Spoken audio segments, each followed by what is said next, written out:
Hey, oops. Set my seat a little.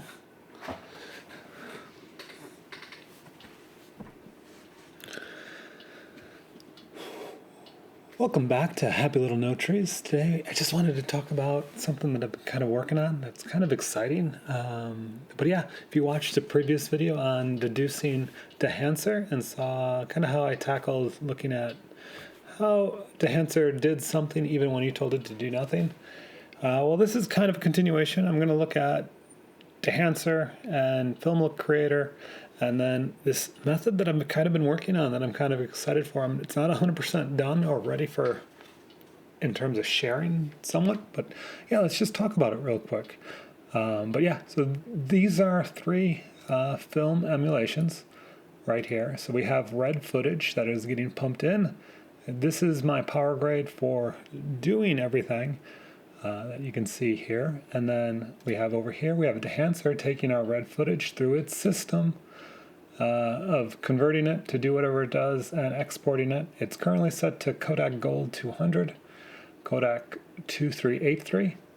And then this is Film Look Creator. So it takes the color space and pops it in to Davinci Wide Gamut, Davinci Intermediate, and then Film Look Creator does its thing. Rochester is its way of saying we're trying to do Kodak in terms of, it's a secret, that's where, yeah, Rochester. Anyways, and then it comes out through just their stock DaVinci, which CST.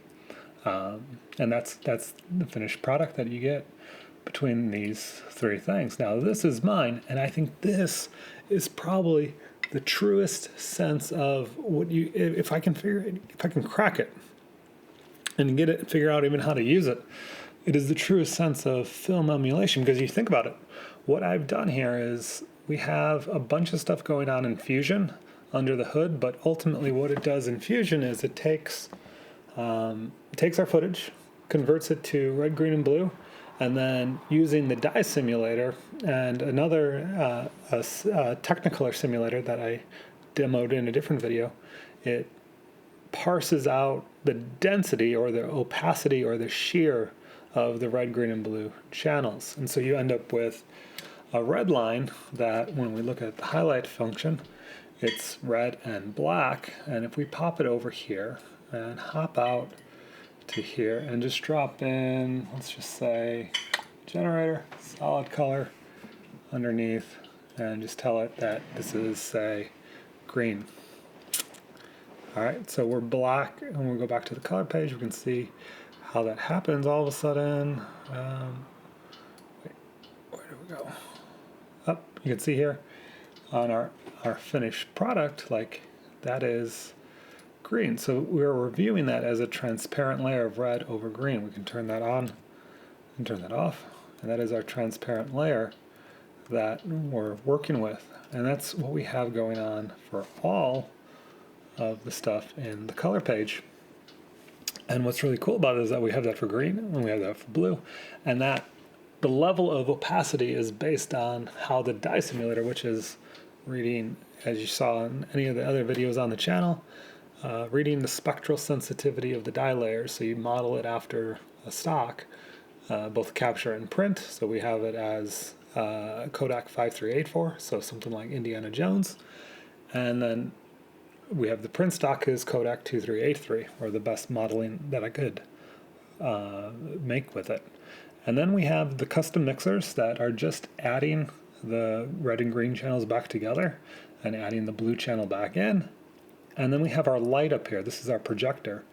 And so these keys are automatically made up here from what's going on in Fusion. And then this projector is actually a light source that we can change, tweak, and move around.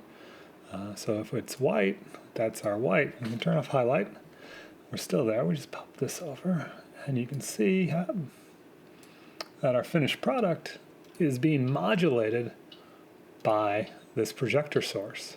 So we have our sheer opaque layers of dye density, red, green, and blue, layered together. And so this functions in the same way of turning in my mind, and the goal of designing this is to turn your display into a projector screen. So we have a light source passing through a film going to the projector and then coming back to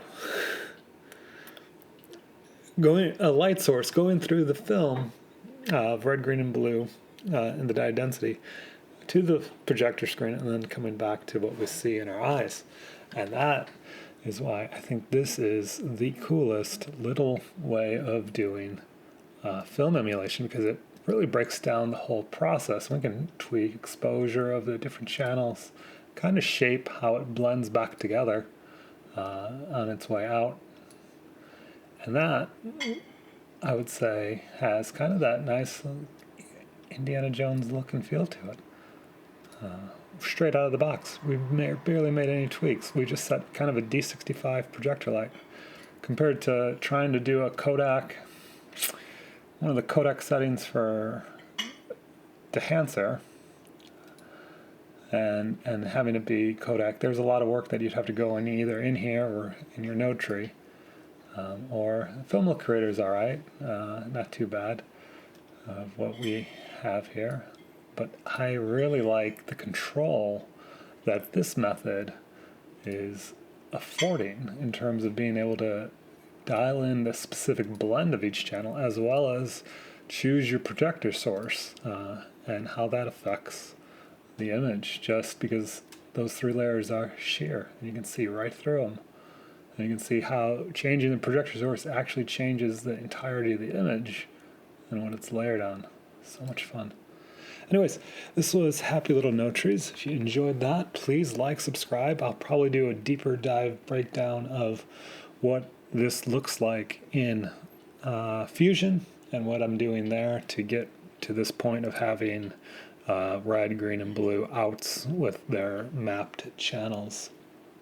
Anyways, until next time, this has been fun, and I think this if I can get this figured out, this might be my new favorite way of doing film emulation, because it's not really emulating film, it's more or less recreating a digitized process for of how film stocks were captured and then processed and then printed and all that good stuff. So leave a comment. It's good fun. Until next time, see you. Bye-bye.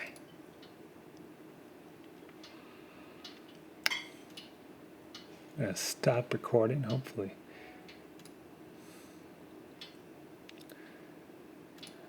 It recorded that.